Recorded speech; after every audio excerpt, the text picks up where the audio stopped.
In this demo, I'm gonna try to present AMPLIFY Central Unified Catalog, and the use case that I'm gonna demo is we're gonna try to discover Azure APIs that are deployed on Azure, and we'll try to push those to Unified Catalog, and after that we're gonna have a consumer subscribing to it, which will trigger an approval process, and that approval process will be handled externally, not in AMPLIFY Central. You can also do it there, but just to prove that through the webhook support that we have in Unified Catalog, you can delegate this approval process to another application. So in this case, we're going to use Microsoft Teams. And as soon as the subscription gets approved or rejected, then we're going to delegate provisioning of the subscription to an integration builder, Cloud Elements Flow, which will subscribe the consumer to the Azure API, and then it's going to email them the keys on how to call that API, and then it's going to switch the state in Unified Catalog to be active. So we documented the flow here and the dependencies on the external services. Right now we have a limitation that we cannot authenticate Unified Catalog APIs in Cloud Elements. So what we did, we created an API Builder app that will keep a token fresh. So for example, what I'm going to do, I'm authorized here. Since I'm logged into platform, I have this Builder app, I click authorize, and now I get a valid token, and this Builder app is going to keep it fresh. It's going to keep the token green. It's going to renew it once it expires. So we have an API here that is exposed to fetch a token, a valid token for my tenant, and this API is protected by an API key. So first thing, I'll show you an API Central. This is actually the Axway org. If we go to the environments, this shows the current environments. What I'm going to try to do first is I'm going to try to create an environment using mainly AMPLIFY Central CLI.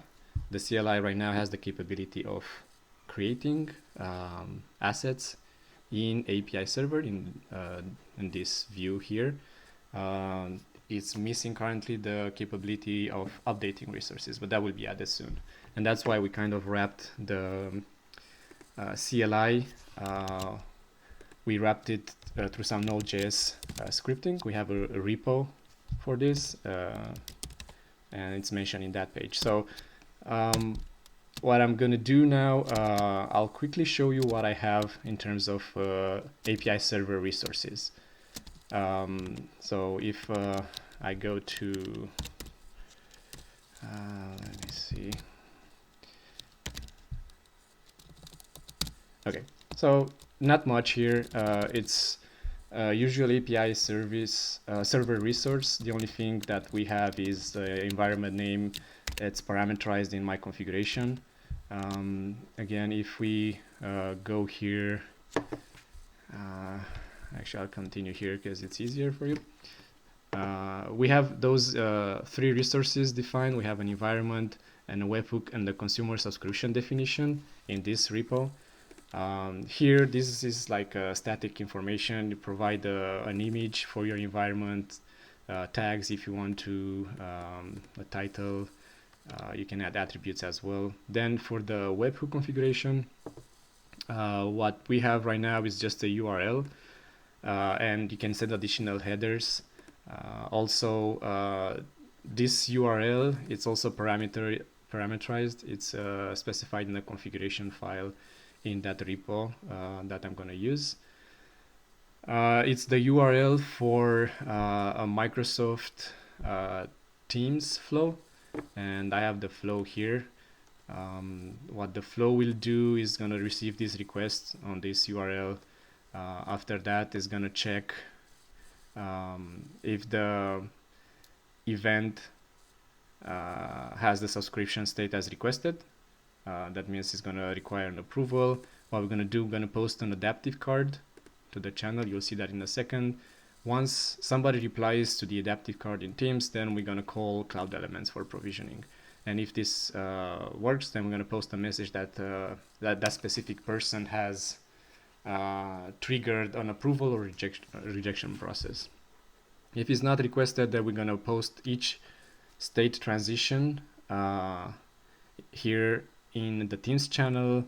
And if it is unsubscribe initiated, we're going to also call Cloud Elements flow to unprovision the user from Azure. So here we have two APIs. Both are protected, as I mentioned, with a subscription key here, which will be required in this header. Right now, I have no external subscriptions. All right. So that was the environment. Then we have the consumer subscription definition resource. This one, in this one, we will connect it later to a consumer instance. The consumer instance is actually the representation of data that we want in Unified Catalog. So right now, in it, we have a reference to a webhook. This is an array. You can specify multiple webhooks if you want to. And also it has a schema for the subscription. Here you can request additional information from your consumer. So if you want, I don't know, an additional email address to send the keys, or if you need to gather some other data from it, from the consumer when he subscribes, then you'll provide this here, and the UI in Unified Catalog will actually render it as fields based on the JSON schema. So this is a JSON schema that is specified. All right, this is the configuration that I have. I already created a DOSA account. I have the private key locally to my repo. Those are the settings that you have to configure in that properties file. This is the environment name. This is my webhook that I've just shown in Microsoft Flow. And now I'm just gonna start running this. So I have those three resources that I've shown to you. Now I'm gonna deploy them to AMPLIFY Central. I'm using, so this script is calling actually AMPLIFY CLI. This output is from AMPLIFY CLI. So now if we go back to the environments view and do a refresh, here and now my new environment is called Azure environment. Right now it has no APIs. And so what I'm going to do next is I'm going to run a script that will go and discover all the APIs from Azure that are tagged with Unified Catalog. So I have those two, musical instruments and pet store. This Echo API is not tagged with Unified Catalog, so we will not fetch this. All right. Okay, so now we're going to fetch the APIs. All right. So it's all fetched. Now we have the script created two additional resources for each of the APIs. One of them is a revision, API service revision. This one has the Swagger, the specification. And let me show it to you here. Okay, so we did tag it with the service name and the group and the API name that we discovered from Azure. And here we have the OS2 spec that we fetched from Azure.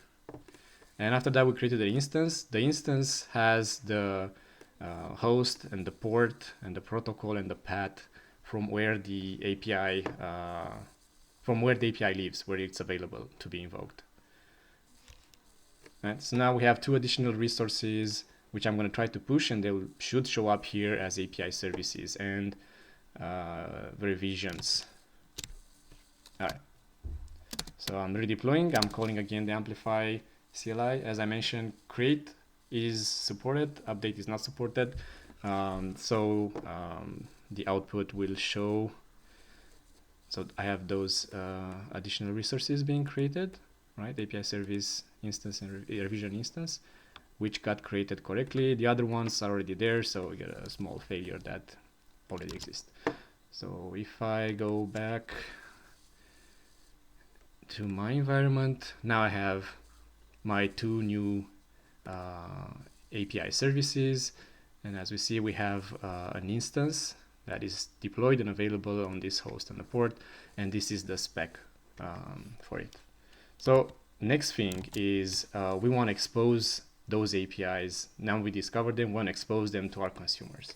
So next thing is we will create consumer instances.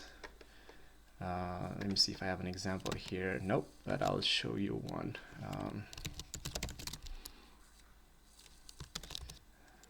Okay.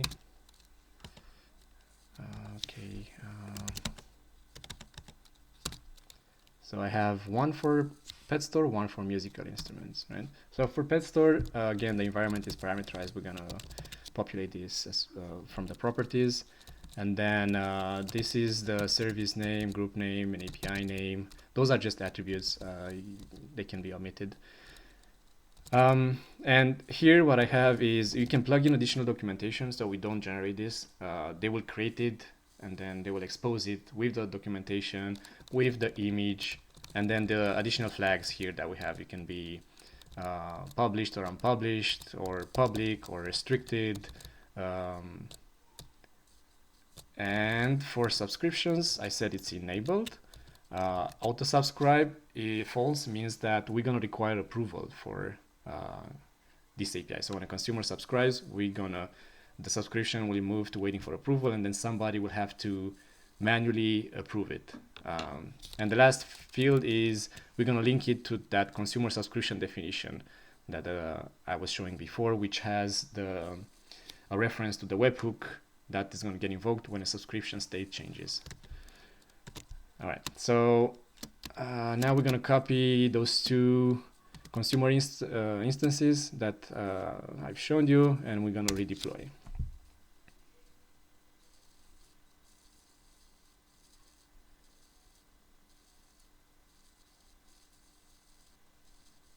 All right, let's see. So again, we're using AMPLIFY Central CLI for this. Okay, so they got created. So now if we go back here, if I go to my Swagger pet store, now I have a consumer instance which is published. So if I go to catalog, I see my two new entries, petstore.com and musical instruments. So next thing is, well, we have APIs here. If we do get and try, let's say solve once. Okay, I cannot access, right? I don't have a key. So what I'm gonna do is I'll try to subscribe, and I'll subscribe on behalf of a team. Okay, I'll request access. Okay, so now my subscription request has been submitted and waiting for approval. We're gonna show it here. So as you see, now I got a notification in Teams. So if I go here, now this card shows up. So we have the catalog item, which is petstore.com. That was the name there. Subscription name is Sebi message. I didn't provide the message. There's a small enhancement that needs to be added to the UI so that the consumer can specify the reason why he's asking to be subscribed. So I have a couple of options here to approve or rejected. I have links for, okay, well, what is the team that requested this? So it takes me here, shows me all the apps and all the users. I have access to the user that requested, so it's me, but it will be the consumer in this case. I also can go and view the full subscription details. So here you see user, additional data. You can also approve or reject it from here, or view the catalog item. But what we're gonna do, we're gonna approve it from Teams. So approve, submit, and say, yeah, sure, okay. All right, so now my Microsoft Flow got invoked. And now this tells me that, okay, it was sent to be approved, and it was done by me since I was logged into Teams here. That means the call to Cloud Elements flow succeeded. So now we're gonna wait for the flow to get invoked. Okay, this is my flow. Okay, so now the flow got invoked, and as I mentioned, we track each state transition in catalog. So I said, okay, subscription for Sebi, state change to approved, and now it's active. Okay, so if I go and check my email, okay, I got it. So I got my key now over email. So I'll go back as a consumer here. If I go and refresh, we should see the subscription in active state. All right, so what I'm gonna do, okay, I got my key, I'll authorize it, okay, close it, and now find, try, solved, execute. All right, so I got the 200 back. If we go to to Azure and we look at the subscriptions, okay, I have a new subscription that was done for that specific user and for that specific API. All right, that was all. If you need more info, again, all this information, how we did it, it's available here. And you have the scripts, you have the flow, and you have the Microsoft Flow export as well. So you can play around with it if you want to. Thank you.